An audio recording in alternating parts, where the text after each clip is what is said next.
¿Qué tal? Buenas tardes. Bueno, hoy estamos en un escenario absolutamente particular para nuestro programa Contragolpe, porque estamos en Madrid, concretamente en la plaza que da de cara al Centro de Arte Reina Sofía, que como ustedes saben es un museo muy importante aquí en la ciudad de Madrid, en la capital de España. Y vamos a entrevistar a uno de los responsables de Podemos.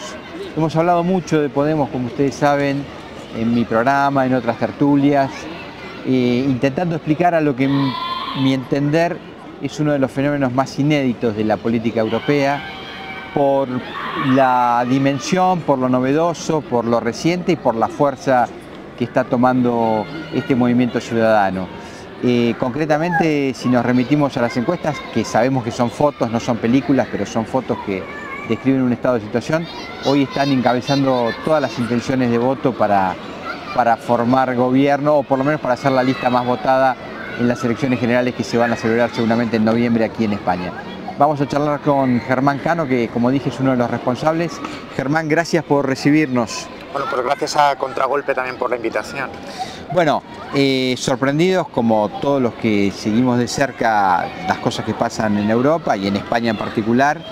Si pudieras definirme en algunas claves el porqué de Podemos, ¿dónde deberíamos referenciarlo a este movimiento ciudadano? Es decir, ¿cuáles serían las explicaciones que nos acercarían a lo que ha pasado desde mayo del año pasado, cuando fueron las elecciones europeas y ustedes obtuvieron 1.250.000 votos, a esta realidad de hoy?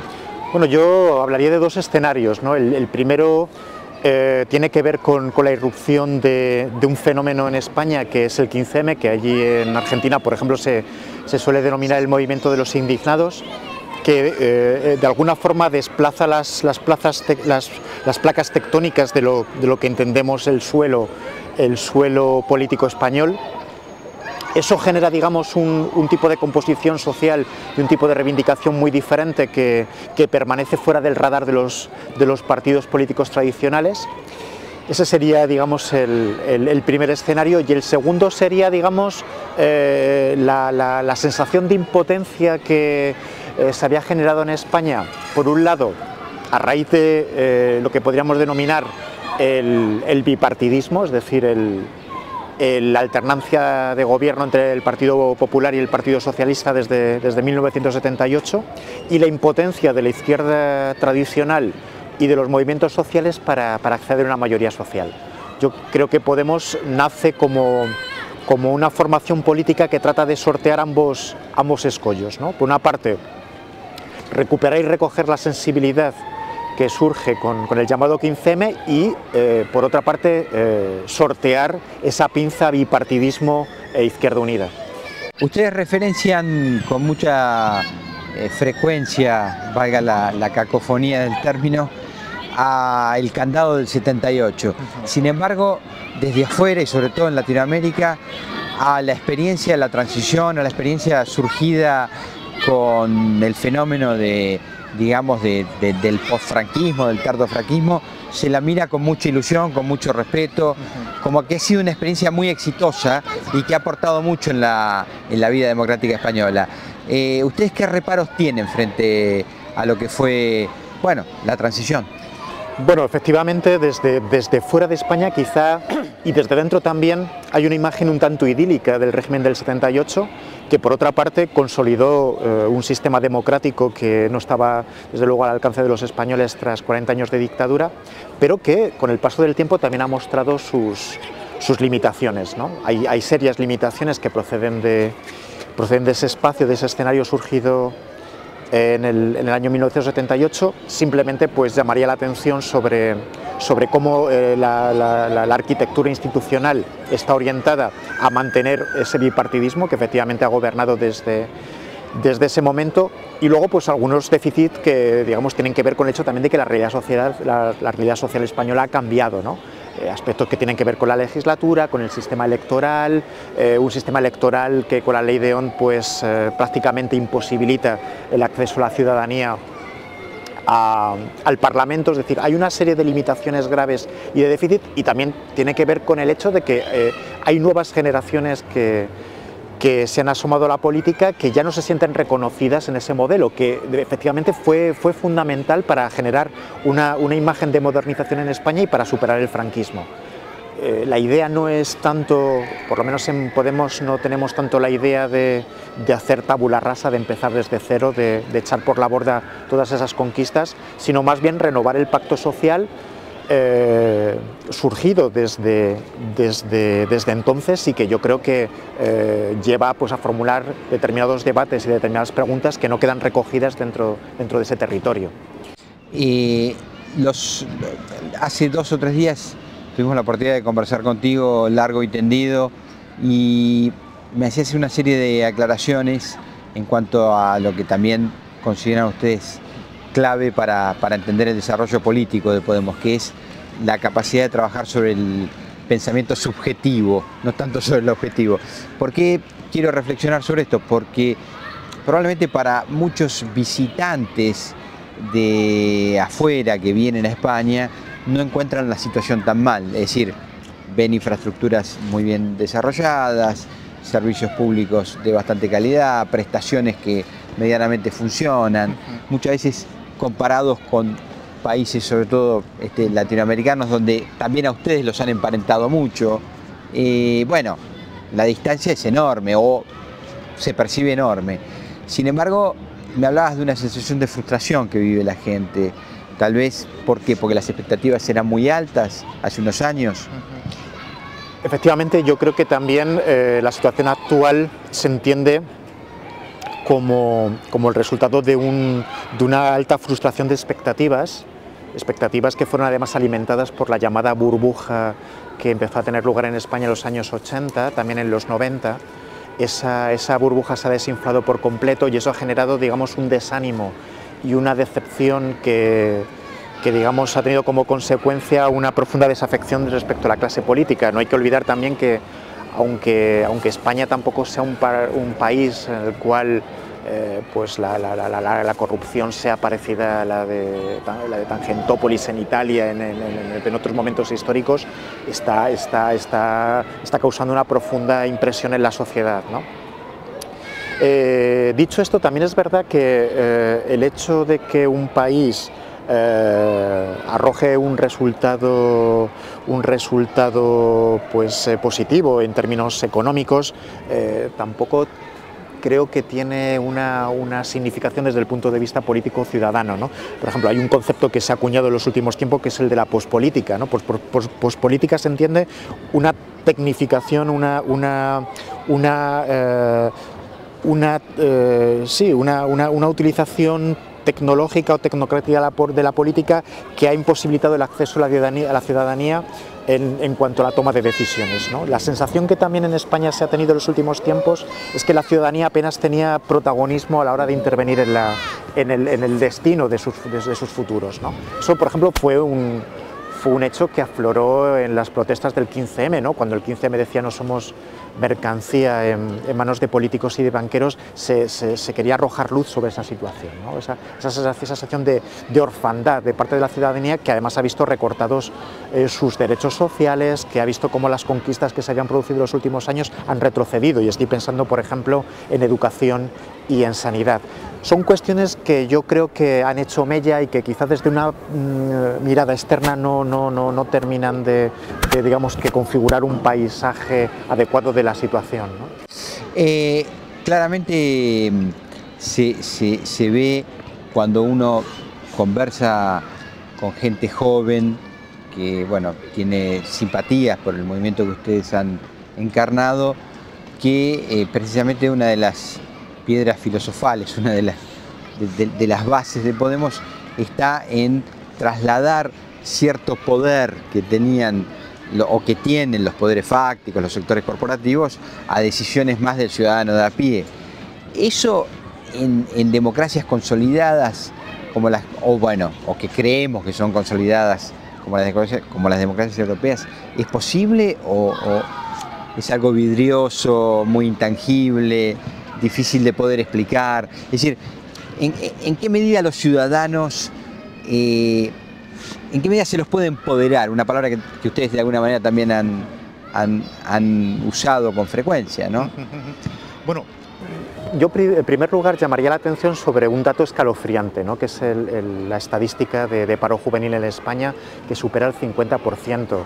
Eso digamos, un país en una situación como la de España no se lo puede permitir. O sea, esa es una cifra dramática, ¿no? que ha tenido terribles consecuencias, además para generar una sensación de continuidad o de ascenso social, ¿no? O sea, un país necesita también un horizonte de futuro donde la gente sepa que puede mejorar, o por lo menos que cunda la sensación de que los hijos puedan vivir mejor que sus padres, ¿no? Lo que ha pasado en España es que ha empezado a calar en la opinión pública la idea de que los hijos van a vivir peor que sus padres, ¿no? Y efectivamente esto es un hecho que ha configurado también un tipo de voto del que se nutre Podemos, no podemos negarlo, ¿no?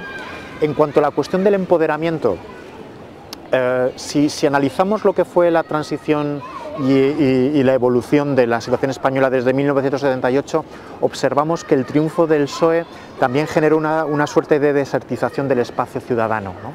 En la medida en que cuando el PSOE empezó a tomar el poder, todo ese tejido social ciudadano que había florecido, por ejemplo, en la resistencia antifranquista, desapareció.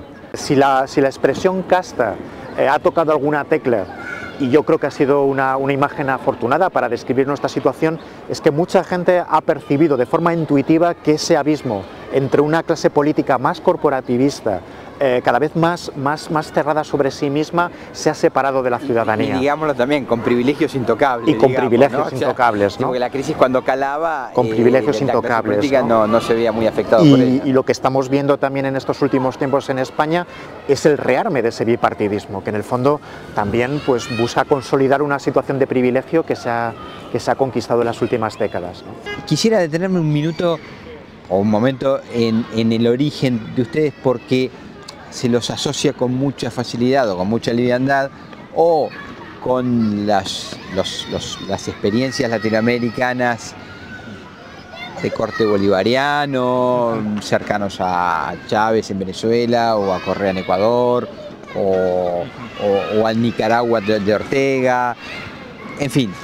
Con Argentina un poco menos, pero bueno, la verdad es que los pegan. Pero quisiera más acercarme tal vez a un origen que les achacan a ustedes dentro de España, que es el Partido Comunista, digamos. ¿Por qué? Porque bueno, muchos militantes de Podemos, o algunos de ellos, creo que Pablo Iglesias tiene un pasado, ¿no?, de origen en la Izquierda Unida, que es un antecedente en el Partido Comunista. Pero ¿por qué quiero referenciar esto?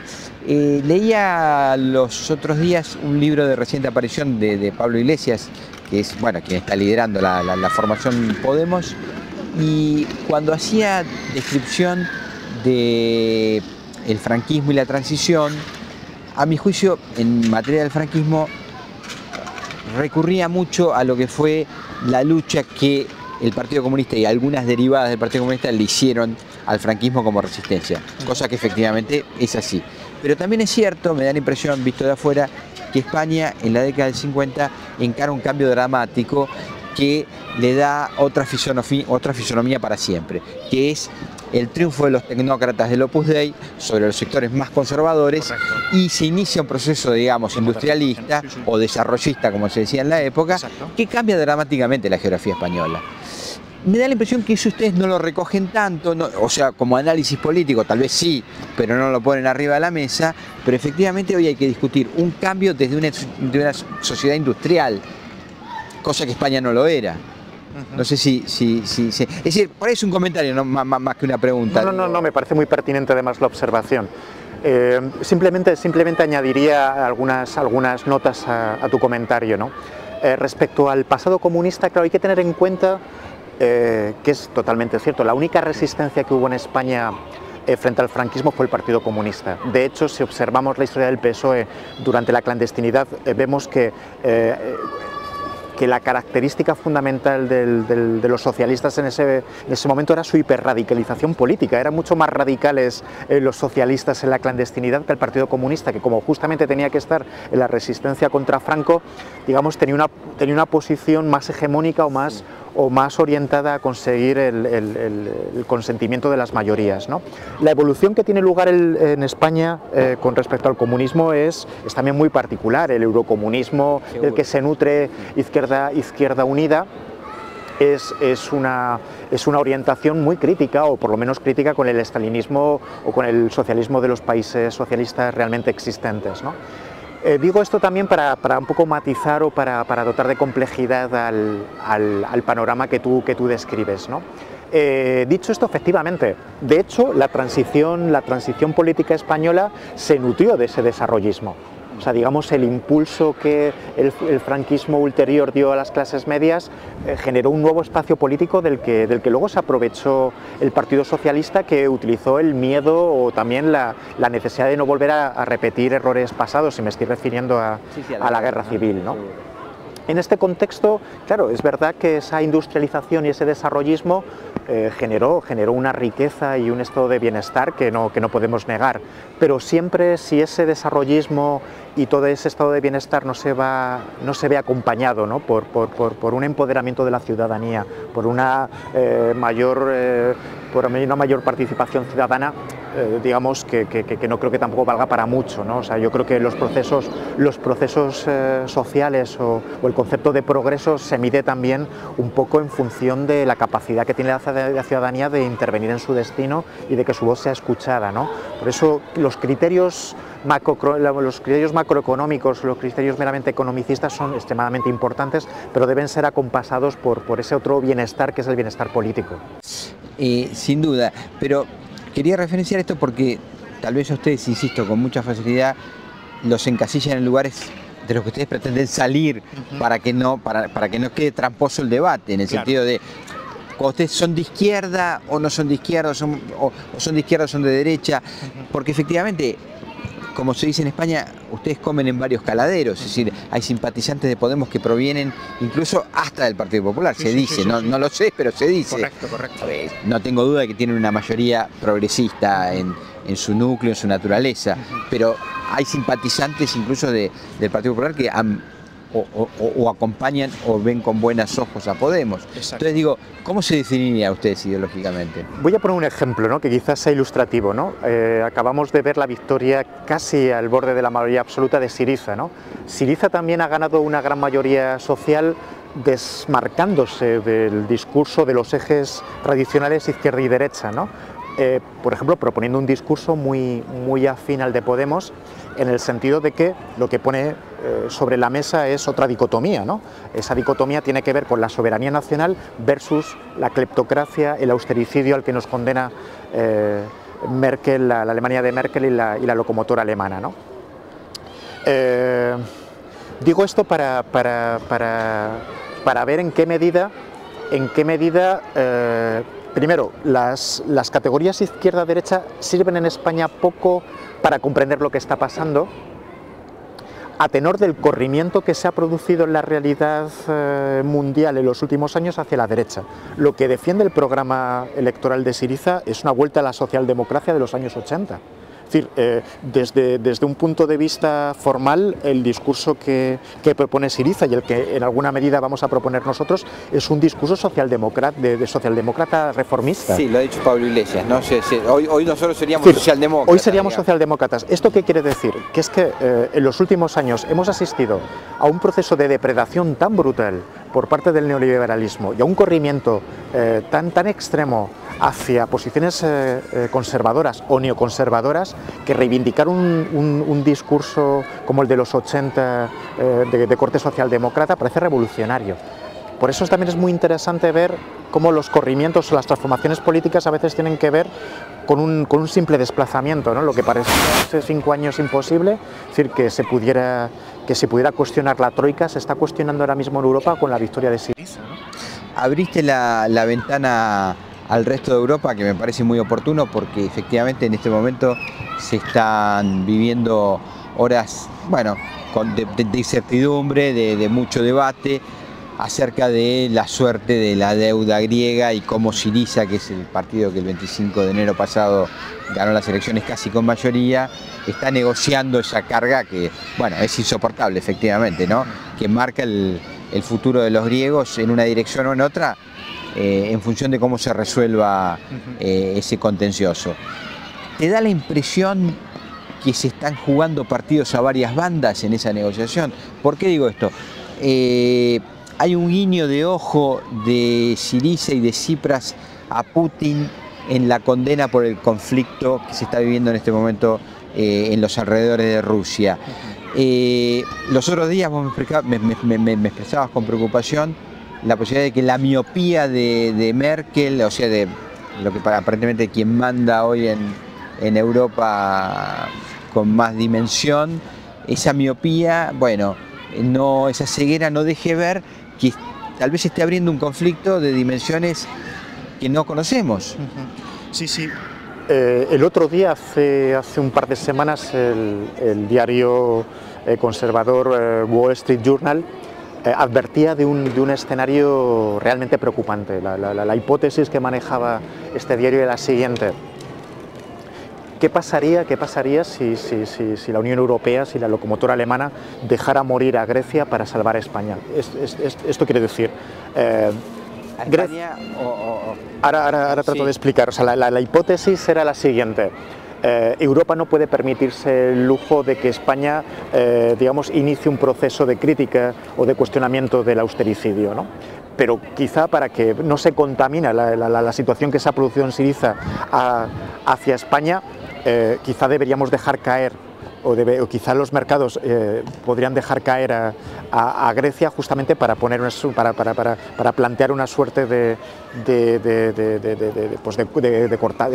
cortafuegos, una especie de cordón sanitario. Ejemplificadora. Exactamente, también, ¿no? Cordón sanitario. Ese sería un escenario preocupante, no solamente para Podemos, sino también para Europa, ¿no? Porque eso significaría pues, el ensimismamiento de la Europa tal y como la conocemos, ¿no? Un politólogo bastante interesante llamado Klaus Hofe hablaba hace un par de años de la ratonera europea, y por ratonera entendía una situación que yo creo que describe muy bien lo que ha pasado, sobre todo después del triunfo de Syriza, donde Europa no puede volver atrás. Es imposible la vuelta atrás, o sea, no podemos renunciar al euro, no podemos volver a una situación pre-euro, por así decirlo, pero tampoco está en condiciones de ir hacia adelante, ¿no? Esta situación de ratonera lleva a mi modo de ver a un replanteamiento de lo político, al momento político, ¿no? Entonces lo que no podemos ahora mismo es plantear un juego de suma cero entre la posición alemana y la posición griega. Por eso me parece que el problema hay que sacarlo de esa disyuntiva Syriza versus Alemania. Lo que está en juego es Europa versus Alemania. O sea, lo que ahora mismo está en juego es un movimiento en el cual la victoria de Syriza produzca nuevas alianzas entre los países del sur, donde Francia, donde Renzi en Italia, donde Podemos en España podamos generar un espacio donde la Europa económica se vea subordinada a la Europa social. No lo veo tan sencillo desde el punto de vista de que Francia históricamente o hace un largo tiempo acompaña al derrotero alemán. Sí, pero tampoco le interesa hipotecarse excesivamente con la política alemana. Algunos movimientos en Francia apuntan a eso, pero efectivamente es una cuestión que está por ver. Está por ver. El otro día también describías, digamos, ese espíritu protestante que por supuesto gobierna a Alemania, porque bueno, es un país... si bien tiene una minoría católica importante, pero es de espíritu protestante, sajón protestante claramente. Y allí se nos vende un poco una Alemania superpotente, sin ningún tipo de conflictividad, pero sin embargo hacíamos referencia a que también en Alemania hay bolsones, digamos, de retraso social, de conflictividad o de problemas, porque también es paradójico y contradictorio que quien quiere ejecutar el discurso de la unidad europea encarna un posicionamiento profundamente individualista en su esencia. Claro. Alemania vive una contradicción importante. Esa labor o esa función hegemónica que se le atribuye y que y que parece evidente, contradice también un poco la propia historia de Alemania. Alemania, yo creo que no le interesa también asumir ese papel protagonista dentro de la Unión Europea, lo tiene que asumir por una cuestión coyuntural, pero Alemania se la ve incómoda dentro de ese papel. Alemania no tampoco puede sacar pecho desde el punto de vista económico, ¿no? y posiblemente lo que veamos también en estos próximos años sea un movimiento anti-europeísta por parte de los países del norte, ¿no? Que esa es otra clave para entender el escenario en el que nos vamos a jugar las habichuelas, ¿no? O sea, lo que también está escenificándose en las reuniones de Tsipras o Varoufakis, ¿no? con los miembros de la Unión Europea es la necesidad de mirar de reojo en clave interna a un movimiento anti-europeísta que está surgiendo, por ejemplo, en Alemania, ¿no? O sea, de que son los propios alemanes también los que están pues empezando a debatir y cuestionarse la pertenencia a Europa, ¿no? Digamos que vamos a vivir también tiempos extraordinariamente interesantes, ¿no? donde todo está muy abierto. Germán, muchas gracias por habernos recibido, por dispensarnos este tiempo, y sé que van a estar en Argentina pronto, así que allí nos veremos. Muy bien, encantado de volver a vernos en marzo. Hasta luego, mucha suerte. Gracias por acompañarnos en Contragolpe, nos volvemos a ver el próximo sábado. Chao.